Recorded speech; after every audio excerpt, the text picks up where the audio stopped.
Le flash foot du jour, les principales réactions après les matchs de samedi. Après la défaite de Chelsea face à Wolverhampton, Lampard a déclaré « Nous travaillons ici depuis 2 jours et il s'agit de comprendre ce qui se passe et l'état d'esprit de l'équipe. Les choses doivent s'améliorer, il faut s'habituer à gagner. » Après le match contre Everton, Erik ten Hag de son côté est revenu sur la blessure de Rashford. « Ça ne s'annonce pas bon, c'est ce qui arrive quand on a 3 matchs en 6 jours. Il faut protéger nos joueurs », a-t-il martelé. Marquinhos de son côté a pris la parole après la victoire du PSG face à Nice 2-0. On sait qu'on peut beaucoup mieux faire et dans le contexte actuel, il faut prendre étape par étape. Le Paris Saint-Germain n'est jamais mort, même s'il connaît des turbulences, a déclaré le capitaine qui fêtait son 400e match avec Paris. Enfin, Ancelotti a tenu à rassurer après la défaite face à Villarreal. Le manque d'équilibre, c'est ce qui nous a porté préjudice. On a été 2 fois devant au tableau d'affichage, on aurait dû être plus solide et gérer le match. Mais bon, cela ne change absolument rien pour le match de mercredi face à Chelsea.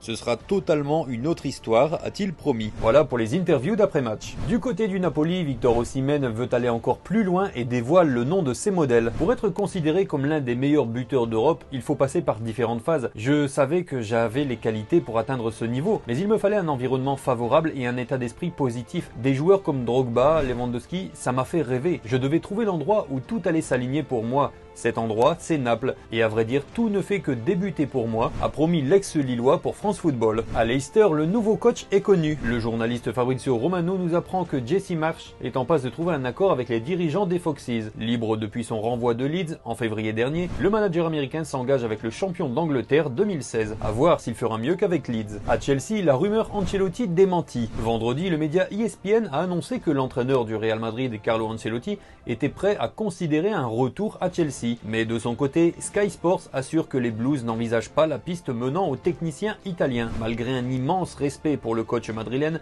l'état-major de Chelsea n'a pas l'intention de réaliser une approche pour Ancelotti, qui est surtout convoité par l'équipe du Brésil. À Tottenham, Hugminson a inscrit son 100e but en Premier League. C'est une vraie merveille qui a fait se soulever tout le Tottenham Stadium. Il a hérité du ballon côté gauche, a pris ses responsabilités pour repiquer et adresser une frappe du droit magistrale qui est allée se loger dans la lucarne opposée du portier de Brighton. Un coup de patte fabuleux de Son qui a profité de l'occasion pour marquer un petit peu plus son histoire en Premier League. Un journal espagnol fait le point sur la réunion au sommet entre Laporta et l'entourage de Messi. Le quotidien sportif Marca a fait le point sur le dossier. Le journal révèle ainsi les contours de la rencontre entre le président du FC Barcelone et Jorge Messi, père et agent de la Pulga. Nos confrères indiquent que les 2 hommes ont discuté avant les vacances de Pâques et pendant une demi-heure, le patron barcelonais a évoqué l'hommage que le club compte organiser pour le septuple Ballon d'Or qui, rappelons-le, a quitté le Camp Nou sur un bilan de 672 buts en 778 matchs, toutes compétitions confondues.